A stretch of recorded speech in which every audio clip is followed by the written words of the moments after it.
Bem-vindo a mais um programa da série O Caminho. Hoje nós vamos estudar as lições 14 e 15 do estudo bíblico Ouvindo a Voz de Deus. Alguns dizem que as regras servem apenas para serem desobedecidas. Mas imagine você se não houvessem leis, por exemplo, leis trabalhistas. O que seria dos trabalhadores? Sem férias, sem 13º no final do ano? Seria um desastre. E a lei de Deus, seria ela apenas um capricho de sua parte, querendo limitar a sua e a minha liberdade? Um freio para dizer quem manda de verdade no universo? Estaria ela fora do contexto social da atualidade? Estaria algum dos seus mandamentos precisando ser reformulado? Que lei Jesus aboliu na cruz? Pegue agora a sua Bíblia e deixe o Espírito Santo falar com você.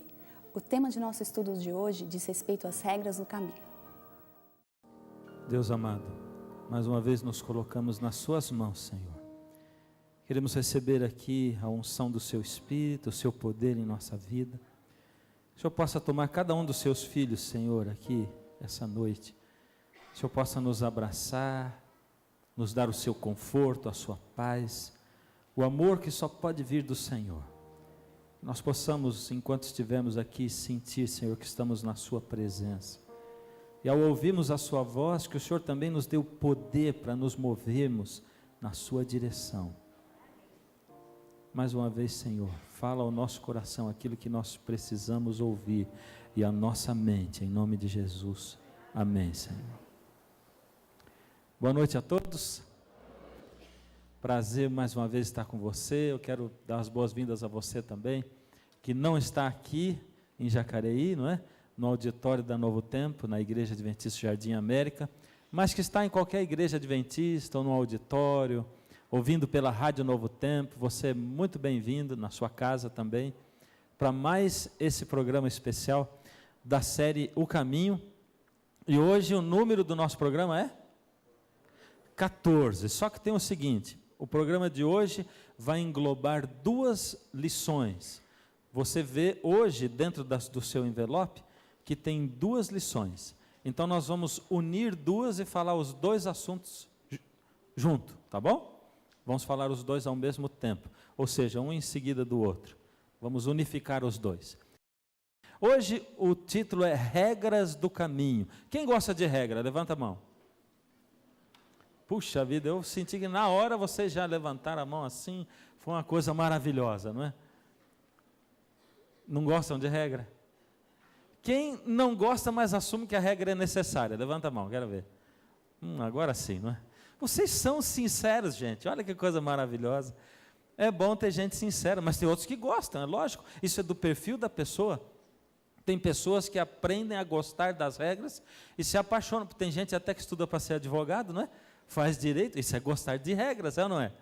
Estuda as leis, estuda as regras e tal. As regras, elas não são muito gostosas mesmo.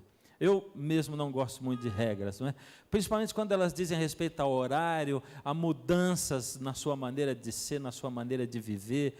Principalmente quando você está infringindo uma regra e é pego, não é verdade?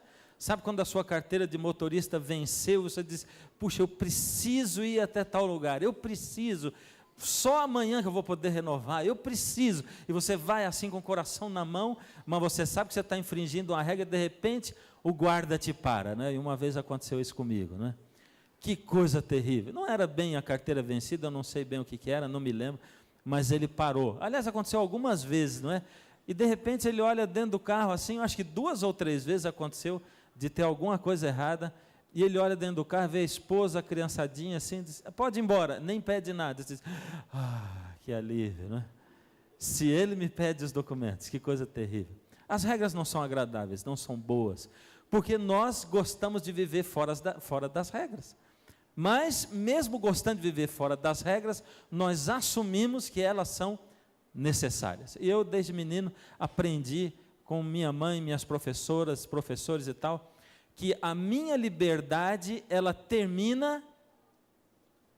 Você aprendeu também ou não? Quero ver. Minha liberdade termina... E isso eu me lembro pela primeira vez, pode ser até que minha mãe tenha dito antes, mas pela primeira vez eu vi isso, que eu me lembro de uma professora minha, diz, olha, a sua liberdade, falando para a classe, termina aonde começa a do outro. E eu pensei, é verdade, porque se eu estiver fazendo muito barulho, eu posso fazer até um limite enquanto eu não atrapalho o outro, porque eu não quero que o outro também faça barulho para mim, e aí por diante. Por isso as regras são necessárias. Mas e na vida religiosa? São necessárias regras? Sabe, eu tenho estudado com vocês já aqui, durante muitos programas, não é? Muitos dias nós estamos juntos, muito tempo, e você tem ouvido, você tem participado, e eu tenho gostado de ver vocês que têm frequentado. Nós já entregamos muitos presentes para pessoas que completaram mais de 10 noites, já foram mais de 70 pessoas que completaram mais de 10 noites aqui, não é? E nós prometemos um presente para você, você já ganhou, outros vão completando, a cada dia tem gente completando. Isso mostra que a gente está fazendo uma amizade, que você está acreditando, está confiando naquilo que está sendo passado, e que Deus está operando dentro do seu coração. Mas você vai ouvindo e vai vendo, a gente deixa uma deixa aqui, uma deixa ali, uma pista ali, e ontem eu terminei o programa dizendo assim: nós somos salvos mas somos julgados pelas obras, foi o que eu falei ontem. E aí você ficou admirado e abriu os olhos. Eu até citei um exemplo, lembra? Falei da noiva no altar, e digo, a noiva quando ela se casa, com certeza ela chora. Ela não está chorando porque ela está pensando no tanto de roupa que ela vai lavar, a louça que ela vai lavar, as fraldas terríveis que ela vai ter que trocar, não é? Não é isso que ela está pensando naquela hora. Ela está pensando no amor dela pelo noivo, e ele está pensando no amor dele por ela. E eles estão fazendo aquilo de livre, espontânea vontade, entregando a sua vida um para o outro. E eles não estão medindo. E eu disse, a gente às vezes fica medindo. Eu vou entregar a vida para Deus, aí eu vou ter que virar crente. E a gente faz uma análise assim de quem não está apaixonado. Porque quem está apaixonado entrega a vida com amor, e conforme as coisas vão acontecendo, e a gente lembra, né? Eu de vez em quando lembro com a minha esposa, lembra a primeira casa que a gente morou? Se eu lembro, puxa vida, olha, ela era a gente costumava dizer que era no Trifundos, porque ela era a terceira casa nos fundos. E eu digo assim, para a gente sair de frente tinha que entrar de costas, né? Porque não dava nem para virar lá dentro assim. Era muito pequenininha, não é? E a gente lembra os poucos móveis que a gente tinha na casa, não é? Na sala tinha um sofazinho de 2 lugares, uma mesa e 4 cadeiras, é o que tinha na sala, não é? E no resto da casa tinha mais o jogo de quarto, a cama e o guarda-roupa, só, não tinha mais nada, não é? E a gente dizia, a gente era feliz, não é? E era feliz mesmo, e é feliz até hoje.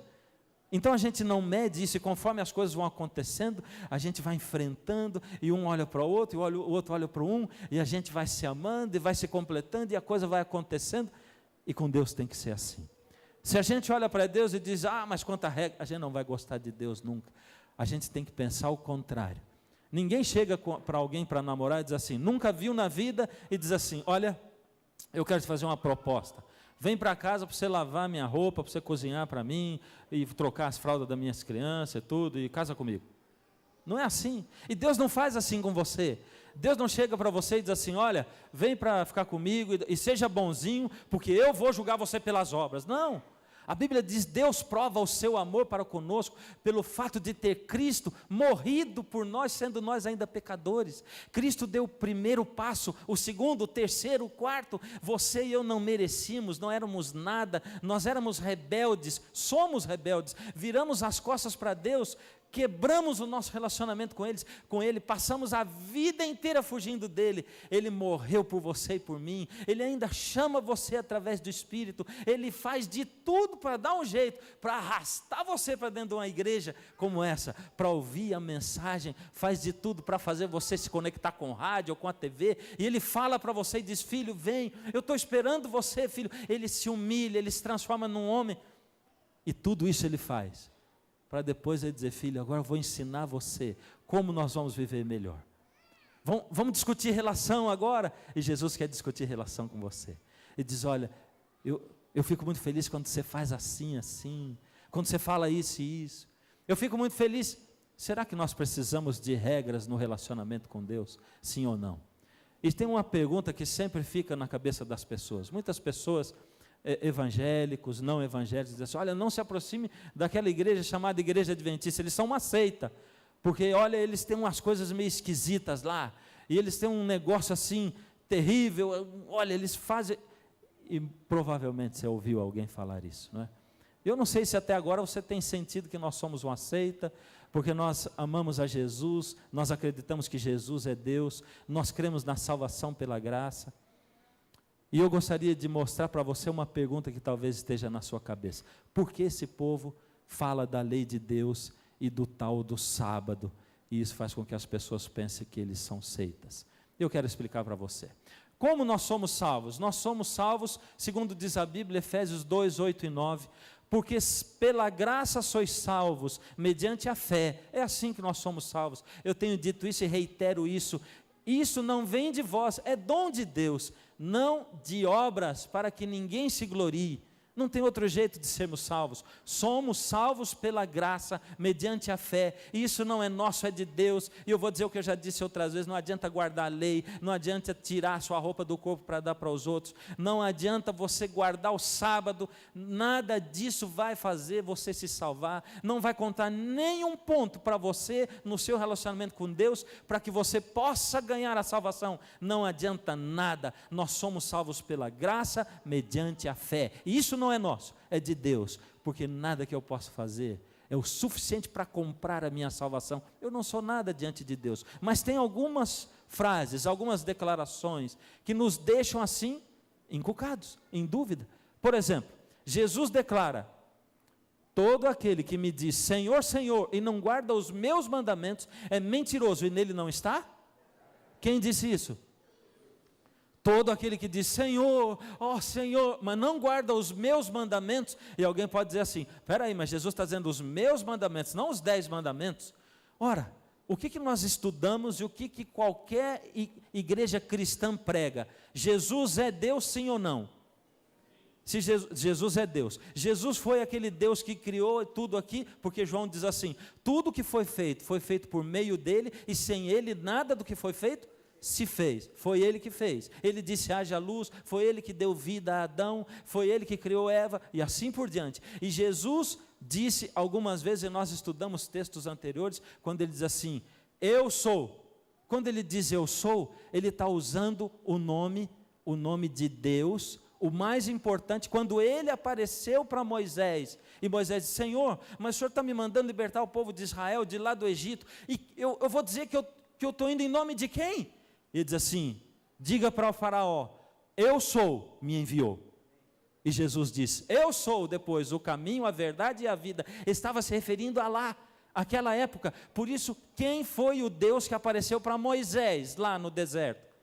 Foi Jesus, ele mesmo. E quando Jesus diz: todo aquele que me diz Senhor, Senhor, e não guarda os meus mandamentos, será que Jesus mudou? Ou ele diz: não se esqueçam, eu sou Deus e eu não mudo. Não guarda os meus mandamentos. E ele chama de quê? De mentiroso. Ele diz que nele não está a verdade. Mas Paulo diz outra coisa, e parece diferente. Veja o que Paulo diz em Romanos 3:20. Visto que ninguém será justificado diante dele por obras da lei. E agora? Em razão de que pela lei vem o pleno conhecimento do pecado. Jesus diz que tem que guardar os mandamentos, mas Paulo diz que diante de Jesus ninguém vai ser justificado pelas obras da lei. Agora veja o que Jesus diz de novo em João 15:10. Se vocês obedecerem aos meus mandamentos, de novo, permanecerão no meu amor, assim como tenho obedecido os mandamentos de meu. Agora, hein? Se você continua pensando que aqueles mandamentos eram de Jesus, ele está dizendo que ele também obedecia os mandamentos de quem?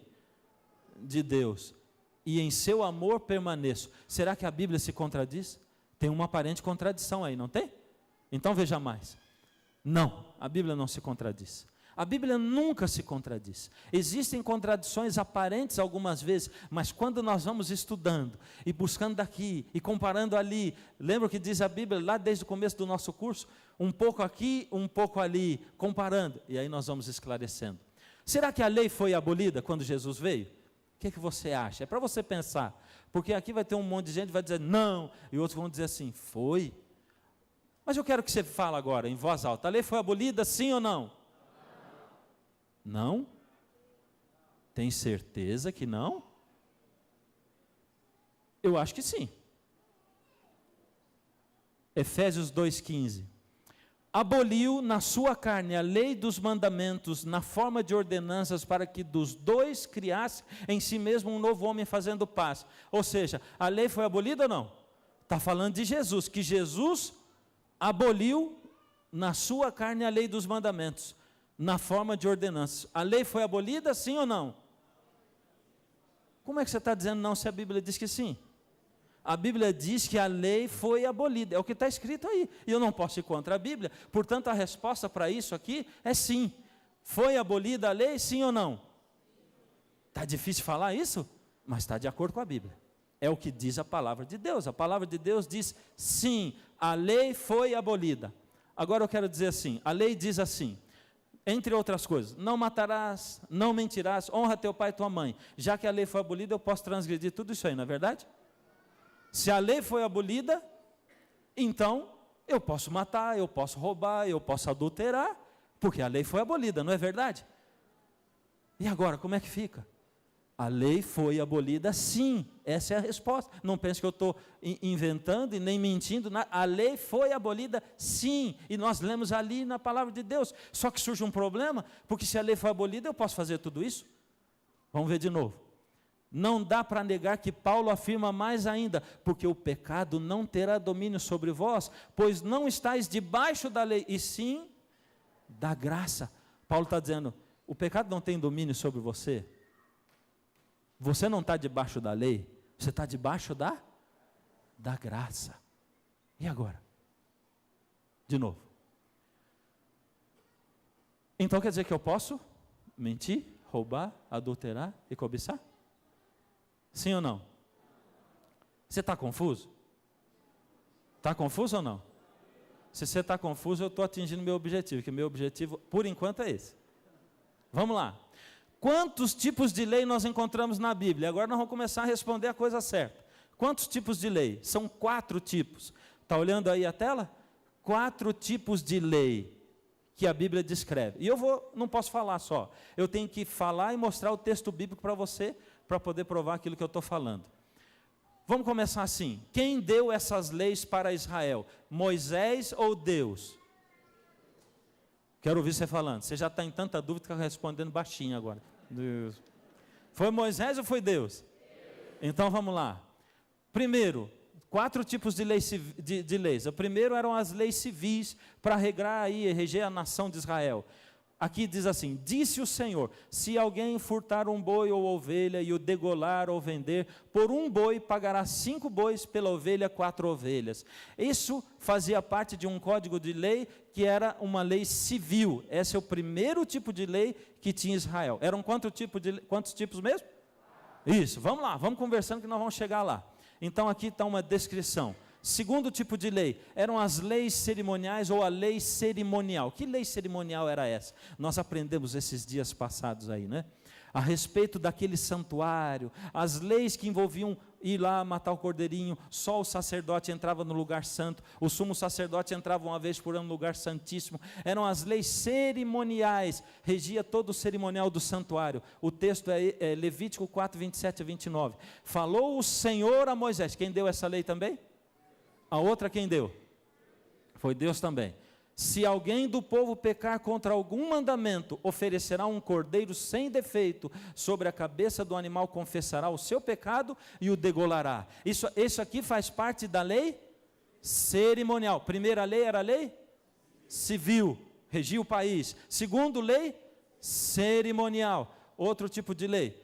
Terceiro tipo, leis de saúde, para a felicidade e bem-estar do povo.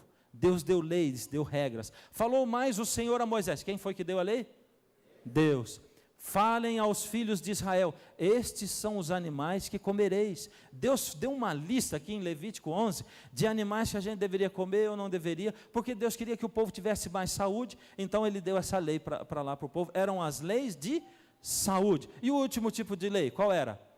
Lei moral, que eram os 10 mandamentos, que regem todos os seres do universo, incluindo o próprio Deus. Então falou Deus. Quem deu essa lei? Deus. Todas essas palavras dizendo, não terás outros deuses diante de mim, e Deus começou a dar os 10 mandamentos. 4 tipos de leis. Primeiro, leis civis. Segundo, cerimoniais. Depois, saúde. E quarto, lei moral, ou seja, os 10 mandamentos. Se Deus foi quem deu esses 4 tipos de lei, será que uma é mais importante que a outra? É ou não é? Será que Deus faz diferença entre uma e outra? Olha lá. Faz Deus alguma diferenciação entre as leis que Ele deu? Êxodo 31:18 diz o seguinte: e deu a Moisés, eu escrevi em azulzinho claro, porque está entre parênteses, não é do texto bíblico. E deu a Moisés, quando acabou de falar com ele no Monte Sinai, ou seja, Deus tinha acabado de falar com Moisés no Monte Sinai, e deu a Moisés as tábuas do testemunho, os 10 mandamentos, tábuas de pedra escritas pelo dedo de Deus. A única parte da Bíblia que é escrita pelo dedo de Deus são os 10 mandamentos. Deus fez diferença entre essa lei, os 10 mandamentos e as outras ou não? Mas sabe o que aconteceu? Moisés desceu de lá do Monte Sinai, e quando ele desceu, o povo tinha feito um bezerro de ouro, e estava adorando aquele bezerro de ouro, e fazendo um carnaval, uma algazarra, uma orgia danada, e Moisés ficou tão irado com aquilo, que ele pegou as tábuas de pedra dos 10 mandamentos, e jogou e quebrou aquilo. E agora, dessa vez, quem foi que escreveu os 10 mandamentos? Vamos ver lá. Êxodo 32:19, e aconteceu que ao Moisés descer do monte, viu o bezerro de ouro e as danças, acendeu-se a ira de Moisés e arremessou as tábuas das suas mãos e as quebrou ao pé do monte. Então disse o Senhor a Moisés: lavra 2 tábuas de pedra como as primeiras, e eu escreverei nelas as mesmas palavras que estavam nas primeiras tábuas que quebraste. Deus insistiu com isso. Será que Deus não está querendo dizer alguma coisa para nós? Eu escrevi, Moisés foi lá e quebrou, e aí eu peguei e mandei Moisés fazer a tábua de novo, e eu escrevi de novo, porque eu podia ter dito para Moisés: agora você já sabe, escreve aí, faz o dever de casa. Mas não, foi Deus quem escreveu. Vamos continuar. Então qual foi a lei que foi abolida? Qual foi? Vamos ver. Daniel 9:27. Na metade da semana fará cessar todo o sacrifício. Vocês lembram daquela profecia de ontem? Aquele gráfico maravilhoso que eu desenhei? Tem mais um hoje, tá? Maravilhoso, vocês vão gostar. Agora veja, Deus diz, na metade da semana, aqueles 7 anos, quando chegou no ano 31 antes de Cristo, Jesus morreu, e Deus diz, quando você morrer, vai fazer cessar o quê? O sacrifício. Olha só. Com a morte de Cristo, o que iria acontecer com a lei cerimonial? Na sua carne desfez a inimizade, isso é, a lei dos mandamentos que consistia em ordenanças. O que eram as ordenanças? Para criar em si mesmo um novo homem, fazendo a paz. O que era essa lei de ordenanças? Havendo riscado a cédula que era contra nós, nas suas ordenanças, de novo, a lei cerimonial é chamada de ordenanças, a qual de alguma maneira era contrária, e tirou no meio de nós, e atirou no meio de nós, cravando-a na... Que foi essa lei que Jesus cravou na cruz? Qual foi essa lei? Foi os 10 mandamentos? Que Jesus cravou na cruz? Vamos ver Mateus 27, 50 e 51. E Jesus, clamando outra vez com grande voz, ele estava na cruz, entregou o Espírito, eis que o véu do santuário se rasgou em 2 partes, de alto a baixo.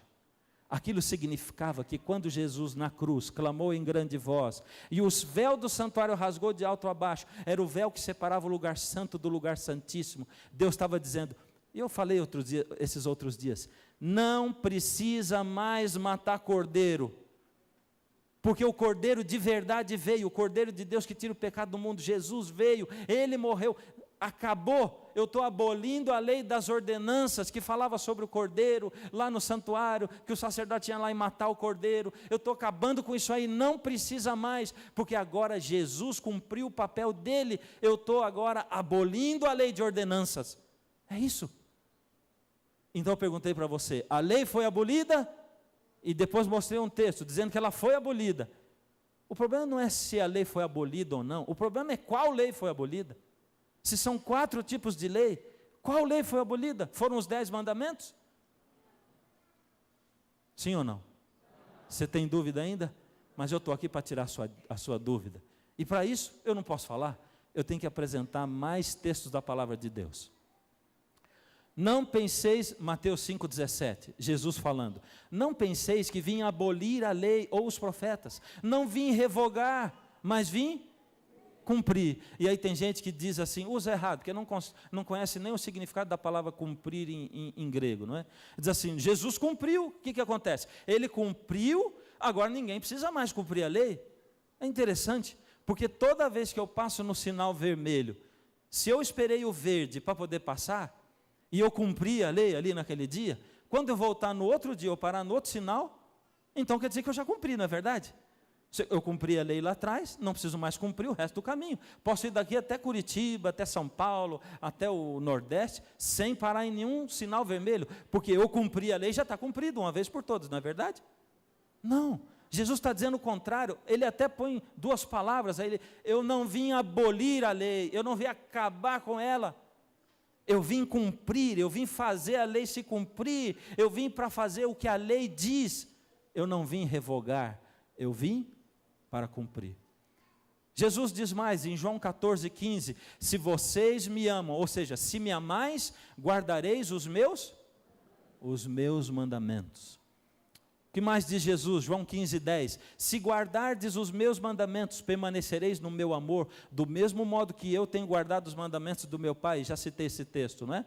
Agora, então como agora nós vamos harmonizar as palavras de Paulo com as de Jesus? Primeiro, quando você tem em mente que a lei que foi abolida foi a lei de ordenanças, a lei cerimonial que falava das coisas do santuário, você já resolve um monte de coisas lá em Romanos. E você se lembra que Paulo está falando disso. Mas sobra ainda uma outra coisa. Porque Paulo diz, agora vocês não têm mais problema, porque vocês não estão debaixo da lei, mas estão debaixo da graça. E aí? A lei de ordenanças resolveu isso já? Não. Nós temos que entender um pouquinho mais. Vamos lá. Como nós vamos harmonizar isso aí? Em primeiro lugar, antes de Jesus vir a essa terra, ninguém conhecia o caráter de Deus. Está certo ou está errado? Ninguém conhecia visivelmente. As pessoas tinham uma ideia. Deus, o Senhor Jesus, antes dele vir, ele pôs aqui na terra a lei que expressava o caráter dele. Ele queria dizer para as pessoas, vocês sabem como é que é Deus?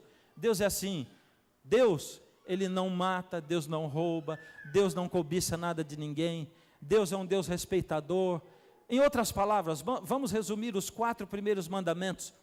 Deus, ele se tem em primeiro lugar, acima de todos, e vocês amem a Deus sobre todas as coisas. Os últimos 6 mandamentos falam do nosso relacionamento com o próximo, não adulterarás, não cobiçarás, eles falam a respeito do nosso relacionamento com o próximo, ou seja, ame a Deus sobre todas as coisas, e ame ao próximo, como você.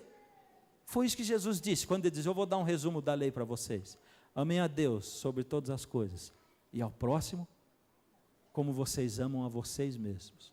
Não ame mais do que você também. Sabe? Se o seu marido judia de você, se ele bate em você, se ele agride você com palavras, você não pode amar mais ao seu marido do que a você. Você está entendendo? Você tem que amar como você ama a você. Ame o seu próximo como a você mesmo. Então Deus deu a sua lei, que expressava o caráter de Deus. Agora, Jesus revelou o caráter de Deus visível, o amor de Deus, porque ninguém amou como Jesus, ninguém foi tão humilde como Ele, a misericórdia do Senhor, ninguém teve tanta misericórdia, e a graça de Deus, tudo isso foi visível. Eu gosto de citar de ilustrar a coisa mais ou menos dessa maneira. Nós temos lá em casa, nosso filho mais novo, que é o Felipe, e a prima dele, Camila. Hoje ele está com 15 anos, mas quando eles eram pequenininhos, o Felipe era bem o meu biotipo, assim, alto, magro, era essa coisa, né? E aí a priminha dele, menininha, pequenininha, né, bem magrinha, e ele fortinho, chapado, né? Mas eles se amam desde pequenininho. Então, quando eles tinham aí 1 aninho e meio, eles se encontravam, era a coisa mais divertida do mundo, mais gostosa ver os dois se encontrando. Porque eles se viam pequenininho, corriam assim, para não dizer que eles se abraçavam, o Felipe abraçava a Camila e apertava. E quando ele parava o abraço, ele largava. E aí ela caía no chão e começava a chorar. E ele olhava com a cara de quem diz assim: por que ela está chorando? Não fiz nada. E eu costumo dizer assim: Deus, no Antigo Testamento, quando se aproximava do homem, ele dizia assim: não temas. Porque era o cume do Monte Sinai fumegando, era trovão, era raio, era terremoto, era uma ventania, era um fogo. É como se Deus quisesse se aproximar do homem, mas ele tivesse medo de destruir o homem. E Deus diz: faz um santuário aí para separar o povo de mim, porque se a glória da minha presença estiver no meio do povo, vai todo mundo ser fulminado. Deus era esse Deus poderoso, mas quando Deus veio aqui para a terra, ele se tornou homem, Jesus. Agora sim, o homem podia vê-lo, tocar nele. E as pessoas entenderam como é que era Deus, elas faziam uma visão de quem era Deus, diferente do que ele era. Mas a lei deixava simplesmente com que eles soubessem como era o caráter dele, mas não viam pessoalmente. Assim, Jesus veio pessoalmente por causa disso. E nós pudemos conhecer a sua graça, a sua misericórdia e o seu amor. Com Jesus ficou claro que nós somos salvos e não por obras da lei. Por isso que quando Jesus chegou, as pessoas eram legalistas. Os homens tentavam ganhar a salvação pelas obras. Todos os dias aqueles homens ainda matavam o cordeirinho e não conseguiram enxergar que Jesus é o Cordeiro de Deus, que tira o pecado do mundo. Que coisa incrível! Aqueles homens se preocupavam em cumprir a lei, mas não amavam o próximo. Eles eram egoístas, avarentos, orgulhosos. Eles achavam que estavam guardando a lei, mas quebravam todos os mandamentos. Era exatamente isso. Agora veja, aqui está a graça, a vida, e aqui está o pecado, a morte. A graça, a vida eterna, e aqui está o pecado e a morte. Quando Jesus encontra você, ele encontra você aqui embaixo. Quando ele me encontra, ele encontra aqui embaixo. E aí nós temos condição de subir. Mas eu quero falar um pouquinho com vocês a respeito de Davi. Se você veio aqui naquele estudo, na lição número 5, você me ouviu falando sobre Davi. E Davi, ele correu um processo para ele se separar de Deus. A Bíblia diz que Davi era o homem segundo o coração de Deus. Por isso Davi já tinha sido pego aqui embaixo e ele já estava onde? Lá em cima. E ele correu um processo para se separar de Deus. E eu quero que você veja comigo o que aconteceu com ele. Primeiro ele se acomodou. Lembra que nós lemos o texto bíblico? Reconheceu Davi que o Senhor o confirmara rei de Israel. A gente se acomoda quando a gente não se liga em ler a Bíblia, em orar, em falar com Deus. A gente se acomoda, a gente pensa assim: eu estou bem do jeito que eu estou, para que eu preciso? Isso é carolice, ficar muito aí lendo Bíblia e ficar rezando e orando. Isso é ser carola. Como é que você vai manter um relacionamento sem conversar com a outra pessoa? E a oração é a conversa. Aí depois você olha para o pastor quando está tudo ruim, ou para o padre, você diz: eu não consigo ter fé. Mas como é que você vai ter fé em alguém que você não conhece, com quem você não conversa? Isso é o dia a dia da vida religiosa ou da vida cristã. Davi se acomodou e ele veio descendo para a perdição. Depois ele ficou vulnerável, porque quando você se acomoda, você fica vulnerável. Qualquer tentação pega você, qualquer tipo de pecado. Se você está passando por problema financeiro, você vai querer roubar. Se você está com problema com a sua esposa, você vai querer adulterar. Se você tem algum outro tipo de problema, é assim. Você fica vulnerável, e Davi ficou vulnerável. E quando você desce um pouquinho mais lá, a palavra de Deus diz que Davi saiu lá do seu quarto e foi andar na sua varanda. E aí ele viu Batseba tomando banho e ele desejou. E depois de desejar, sabe quando você largou de Deus e você vem, fica vulnerável e você deseja. Davi podia ter parado em qualquer grau desses aqui. Ele podia ter parado e voltado para Deus aqui, mas ele não parou. E ele continuou descendo. Aí ele escolheu e disse para o servo: vai lá e busca aquela mulher para mim, porque eu quero me deitar com aquela mulher, eu quero ter relações com ela. E ele escolheu pecar. E depois que ele escolheu pecar, o que aconteceu com ele? Aqui está o pecado. Baixou do pecado para a consequência. Batseba disse para ele: fiquei grávida, eu estou grávida. E essa palavra talvez você conheça. Quem sabe muitos de vocês conhecem. estou grávida, meu Deus, eu sou burro, eu sou burra, como é que eu fui fazer isso? Eu sabia, como é que eu fui fazer isso? E aí depois que acontece essa coisa, aí você tenta arrumar, sozinho. Aí vem aquelas arrumadas assim, né? Que quanto mais você tenta arrumar, mais você estraga, sabe como é que é, né? No caso de Davi, ele mandou trazer Urias para lá, e ele queria que Urias ficasse bêbado e fosse para se deitar com a mulher, para que ele pensasse que o filho era do Urias. Mas não deu certo, e como não deu certo, ele foi mais baixo ainda, e foi e botou Urias na frente do batalhão, do pelotão, para Urias morrer, e Urias morreu, e mais um monte de gente morreu com Urias. Mas em geral, quando acontece, estou grávida, já se pensa no tal do aborto, né? Vamos arrancar a criança daí. Não é uma, aí você procura desculpas para a sua consciência, não é? Aí você fica ouvindo acusações. Sabe de quem que você ouve essas acusações? De Satanás, porque ele é o acusador. E você está andando, você vê uma criança, você pensa assim, meu Deus, matei uma criança que estava dentro de mim. Aí uma voz diz para você, você é indigno. Quem é você para se aproximar de Deus? Aí Satanás vem, pisa no teu pescoço e diz, você não devia nem ir à igreja, você não devia nem rezar nunca mais na tua vida, porque ele quer te ver longe de Deus. E aí você ouve a voz do acusador e você fica viciado no pecado. Você entra tanto na vida de pecado que você se torna um adúltero, você se torna uma meretriz, uma prostituta, você se torna um viciado em... Eu tenho dito esses vícios aí, né? Mas as pessoas não acreditam, né? Viciado em sexo, viciado em pornografia, viciado em drogas, viciado em tanta coisa.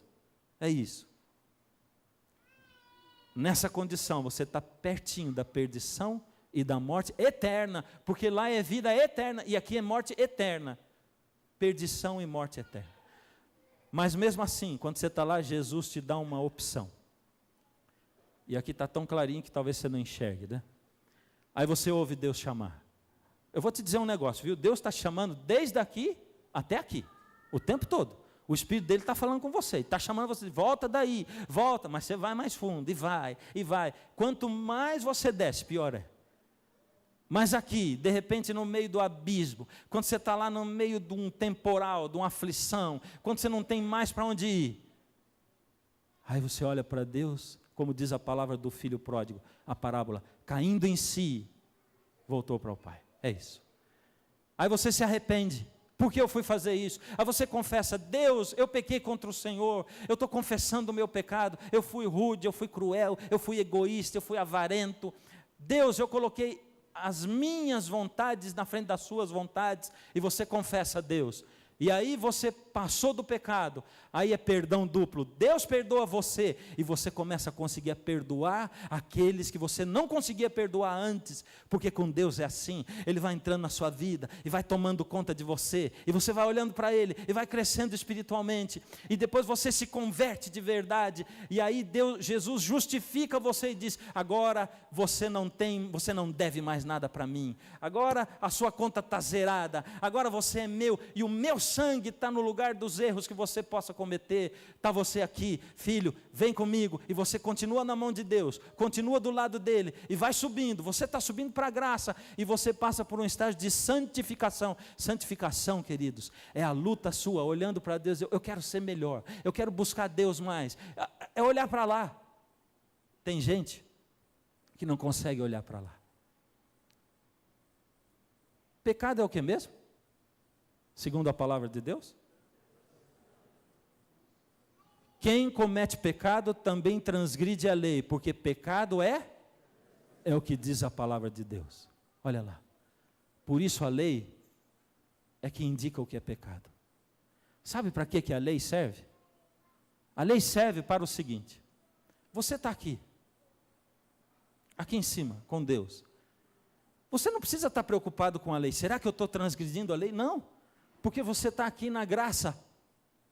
E Deus toma conta de você, você está olhando para Deus, se aproximando dEle, mas de repente você decide sair dessa linha e vir para cá, e vai voltando, e vai ficando vulnerável, e vai desejando, e você escolhe, e quando você passa para a consequência, você quebrou a lei, você pecou, e Deus diz, filho, a lei é o termômetro para mostrar para você que você desceu demais, volta filho, volta, E quando você vê que quebrou a lei, é um chamado de Deus para você voltar mais, para você ir para cima, para você sair do caminho. Ao invés de descer, você sair dessa linha e voltar para essa linha para subir de novo. É para isso que serve a lei de Deus. É só para mostrar para você, quando você está descendo, quando você já foi longe demais, volta, filho. É isso que a lei diz. A lei serve para mostrar o pecado. Guardar a lei não salva ninguém. Porque se você estiver aqui embaixo só olhando para a lei, você vai chegar só aqui. Nunca você vai chegar lá na graça e na salvação, na vida eterna. Você vai estar só lutando nesse âmbito, mas Deus quer mais de você. Ele quer que você alcance as alturas. A lei só serve para mostrar o pecado, para mostrar quando você já foi longe demais. A lei serve para fazer um apelo para você. A fé em Cristo anula a nossa obrigação de seguir os 10 mandamentos? Romanos 3,31, esse é Paulo que escreve. Olha o que ele diz: anulamos, pois, a lei pela fé? De maneira nenhuma, antes estabelecemos a lei.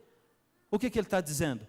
Ué, você tem fé, você passou, está lá junto de Jesus, você anulou a lei pela fé? Não, a lei está lá embaixo, você estabeleceu a lei, ela vai ficar lá guardadinha, para se por acaso você voltar, ela vai mostrar para você que você foi longe demais. 1 João 2,6, aquele que diz que está nele, também deve andar como? Como Jesus andou. 1 João 2, 5, 2 e 3, nisto conhecemos que amamos os filhos de Deus, quando amamos a Deus e guardamos os seus mandamentos. Isso aqui é Novo Testamento, queridos, vocês estão vendo? É Novo Testamento, porque esse é o amor de Deus, que guardemos os seus mandamentos, e os seus mandamentos não são pesados.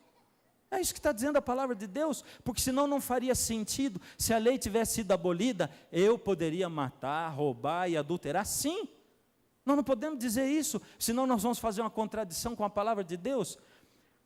Eclesiastes 12:13, de tudo que se tem ouvido, o fim é, teme a Deus e guarda os seus mandamentos, porque isso é o dever de todo homem. A lei de Deus é a perfeita expressão do seu caráter. Olha agora, esses versos. Deus é eterno, isso está em Isaías 48. A sua lei é eterna, está em Salmo 119, 142. Deus é perfeito, Salmo 52.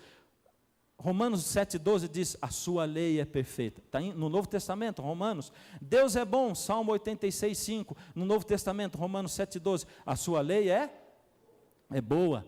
1 João 4,8, Novo Testamento, Deus é amor. Mateus 22, 36 a 40, a sua lei é amor. Salmo 7,9, Deus é justo. Romanos 7,12, Novo Testamento, a sua lei é justa. Isaías 6,3, Deus é santo. Romanos 7,12, Novo Testamento, a sua lei é santo. Mas que prova mais a gente tem que dar? E quando eu leio isso aqui, querido, eu fico olhando para isso aqui, e o que eu posso fazer diante disso? Fala para mim. Qual é a minha atitude diante disso? O que eu posso fazer? Como eu tenho dito para você, a verdade ela é dura, não é? O que dizem os 10 mandamentos? Primeiro mandamento, não terás outros deuses diante de mim. Está resumido, não é? Segundo, não farás para ti imagens de escultura. Terceiro, não falarás o nome de Deus em vão. Quinto, honra o teu pai e tua mãe. Sexto, não matarás. Sétimo, não adulterarás. Oitavo, não furtarás. Nono, não dirás falso testemunho. Décimo, não cobiçarás. Está certo isso aí? É assim que fala a lei de Deus ou não é? Não é?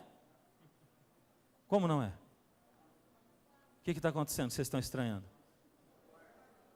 Está faltando um? Foi de propósito. Terceiro, quinto. Vocês perceberam? O próximo é no próximo programa. Você não pode perder.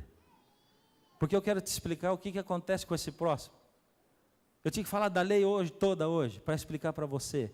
Aí você tem que vir no próximo para entender o que vai acontecer. Você tem que vir no próximo para entender o que Deus fala a respeito disso aí. E o que acontece. Eu quero terminar hoje. Deus colocou um plano, Ele fez um plano para recuperar você. Para me recuperar. Para recuperar a todos nós, pecadores, que cedemos, que de vez em quando largamos de Deus, que achamos que nós estamos imunes. E vamos descendo. Pegamos o lado do erro e do pecado e vamos descendo, e condescendendo, e desejando, e decidindo, e aí baixamos lá da lei. E quando a gente baixa da lei e quebra um mandamento, você filho, você veio tão baixo que você adulterou, você roubou, você cobiçou, toca o alarme, e Deus diz, filho, volta para mim, agora. Vem, filho, vem. Não fica onde você está. Mas às vezes nós descemos mais e mais e mais e mais. Quem sabe você é um desses. Está lá no fundo do poço. Você está tão no fundo do poço que não sente nem vontade de entregar a vida a Jesus. E algumas pessoas com quem eu converso, não aqui, ninguém me falou isso aqui, mas eu ando por esse Brasil inteiro. Pessoas chegam e dizem assim: pastor, ora por mim, porque eu não consigo sentir nada no meu coração quando eu ouço a palavra de Deus. O meu coração é duro, feito uma pedra, viciado no pecado. Não consegue ouvir a voz de Deus chamando. Deus chamou tantas vezes, você sabe disso. Porque pelos caminhos por onde você andou, Deus já chamou você e disse: filho, você vai fazer o que aí nesse lugar? Volta. E você ficou ali, sabe, no vale da decisão. E de repente você diz: Deus, para de falar comigo, porque eu escolhi isso, eu quero isso. E você vai. E aí você sofre as consequências, sente o gosto amargo do pecado na sua boca. E vai tão longe de Deus que daqui a pouco você não ouve mais. Eu não sei onde você está. Quem sabe você está lá em cima ainda, descendo e descendo, desejando. Você está namorando com o pecado, sabe, paquerando, olha para ele e diz: eu não vou aguentar, eu vou fazer isso. E Jesus está dizendo: filho, volta para mim, para aí. Talvez você sinta a sua vida no meio de um temporal terrível. Talvez você olhe para os lados e não veja nada mais a não ser escuridão. Talvez você já esteja com seu rosto banhado em lágrimas. Tanto tentar buscar a Deus e não conseguir nada. Tanto tentar melhorar de vida. E de novo eu vou dizer: para de pensar em números, para de pensar em saúde. Melhorar de vida, que eu te digo, é ter mais fé. É ter um lar equilibrado. Porque você é equilibrado. Ser feliz dentro de você, porque Deus colocou a felicidade dentro de você. Aí Jesus diz para você: filho, eu posso tirar você daí. Eu posso. Dá a mão para mim e eu vou arrancar você daí. E hoje, querido, eu vou pedir para você mais uma vez, para você vir à frente. Hoje eu quero pedir para vir à frente quem não veio ainda em nenhum programa desse. Mas vou dizer de novo: se por acaso Deus estiver chamando tanto, insistindo tanto, que você não aguenta ficar no seu banco, não tem problema, vem assim mesmo. É com você que Ele está falando também. Eu quero atuar na sua vida e eu quero mudar a sua vida. Eu quero transformar isso que está aí. Você me deixa e você vai dizer: Deus, eu deixo. Saindo daí e vindo para cá com o seu cartãozinho. Então faça isso. Senhor, quero entregar nas suas mãos essas pessoas que aqui se achegaram, Senhor. O Senhor possa tomá-las nas suas mãos, Senhor. Aqueles, Senhor, que chegaram na frente de uma tela, aqueles que nesse momento na sua casa se levantam. Seus filhos, Senhor, que apesar de não estarem aqui, sentem-se na sua presença. Renasce o sol dentro do coração dessas pessoas, Senhor. Eu não sei aonde eles estão, Senhor, se caídos lá no abismo, se aqui perto de quebrar a sua lei, se ainda lá em cima, mas Senhor, toma-os nas suas mãos. Que o Senhor possa, Senhor, fazer as pazes com eles, que o Senhor possa justificá-los, perdoá-los, e que possamos sair daqui, Senhor, leves, porque o Senhor tirou de cima de nós o fardo do pecado. Conduz-nos para a nossa casa, Senhor, que nos lembremos que para sentir essa paz de novo, temos que estar diante da sua presença novamente. Em nome de Jesus, amém. Se você deseja estudar a Bíblia conosco e gostaria de ter aí na sua casa o curso Ouvindo a Voz de Deus para acompanhar estes estudos, escreva agora mesmo para a gente. O nosso endereço é Caixa Postal 7, CEP 12300-970, Jacareí, São Paulo, e nós vamos lhe enviar totalmente de graça essa série de estudos. Nos encontramos na próxima semana para juntos crescermos mais no conhecimento da Palavra de Deus. E lembre-se, Jesus disse: eu sou o caminho, a verdade e a vida. Ninguém vem ao Pai, senão por mim.